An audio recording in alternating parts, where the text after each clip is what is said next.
டே 56 of இன்றைக்கி என்ன சாப்பிட்டேன் டு லூஸ் வெயிட். இதுக்கு நான் வந்து இன்டர்மிட்டன்ட் ஃபாஸ்டிங் 20:4 தான் ஃபாலோ பண்ணிகிட்ருக்கேன். இன்றைக்கி நமக்கு அமலன் ஃபுட்ஸில் இருந்து millet easy to cook premix, அது கூடவே பொடி தான் அமைச்சிருந்தாங்க. Lemon rice premix and sambar rice premix தான். இன்றைக்கி நான் லெமன் ரைஸ் தான் ட்ரை பண்ணியிருந்தேன். அவங்க மில்லட்டில் ப்ரீமிக்ஸ்ன்னு சொன்னோடனே எனக்கு செம்ம ஷாக்கு. எப்படி மில்லட்டில் ப்ரீமிக்ஸ்? ஏன்னா நான் குக் பண்ணணும்னு நினச்சாலே நான் அதுக்கு 1 day பிஃபோரே பிளான் பண்ணுவேன், ஏன்னா மில்லட்ஸை சோக் பண்ணணும் அப்படின்ட்டு. பட் ஆனால் இதில் எந்த வேலையுமே இல்லை, நமக்கு செம்ம சிம்பிள் குவிக்காக முடிஞ்சிடும்.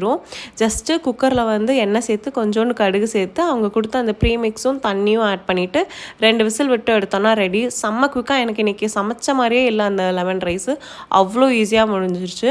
அவங்களோட மில்லட்ஸ் எல்லாமே டபுள் ரோஸ்டட் அண்ட் ஆல்சோ அவங்க யூஸ் பண்ணுற மில்லட்ஸ் வந்து ISO சர்டிஃபைட். அவங்க வந்து ப்ரிசர்வேட்டிவ்ஸ் எதுவுமே ஆட் பண்ணாமல் பண்ணியிருந்தாங்க. டேஸ்ட்டுமே ரொம்ப நல்லா இருந்தது. நான் கொஞ்சம் தண்ணி ஜாஸ்தி ஆட் பண்ணிட்டேன், அதனால் எனக்கு வந்து இந்த ரைஸ் கொஞ்சம் குழஞ்சிருச்சு. பட் டேஸ்ட் வைஸ் செம்ம சூப்பராக இருந்துச்சு. எனக்கு ரொம்ப பிடிச்சிருந்துச்சு அவங்க லெமன் ரைஸ். அது கூடவே நான் வந்து பன்னீர் தேய்ச்சா அண்ட் காலிஃப்ளவர் 65 தான் ட்ரை பண்ணியிருந்தேன். எனக்கு ரொம்ப டேஸ்ட் தான் எனக்கு முக்கியமாக பிடிச்சிருந்துச்சு. நான் வந்து அவங்ககிட்ட அதான் சொல்லிட்டு இருந்தேன், டேஸ்ட்டு சூப்பராக இருந்துச்சு அப்படின்ற மாதிரி சொல்லிட்டு இருந்தேன். நாளைக்கு தான் சாம்பார் ரைஸ் ட்ரை பண்ணணுன்னு வச்சுருக்கேன்.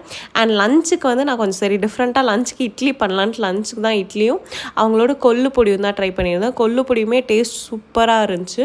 உங்களுக்கு வேணுன்னா கண்டிப்பாக செக் அவுட் பண்ணி பாருங்கள். அவங்கக்கிட்ட நிறைய வெரைட்டிஸ் ஆஃப் ப்ரீமிக்ஸஸ் அண்ட் அதை விட நிறைய வெரைட்டிஸ் ஆஃப் பொடி வெரைட்டி இருக்குது. கண்டிப்பாக ட்ரை பண்ணி பாருங்கள். அவங்க பேஜை நான் கீழே டேக் பண்ணுறேன்.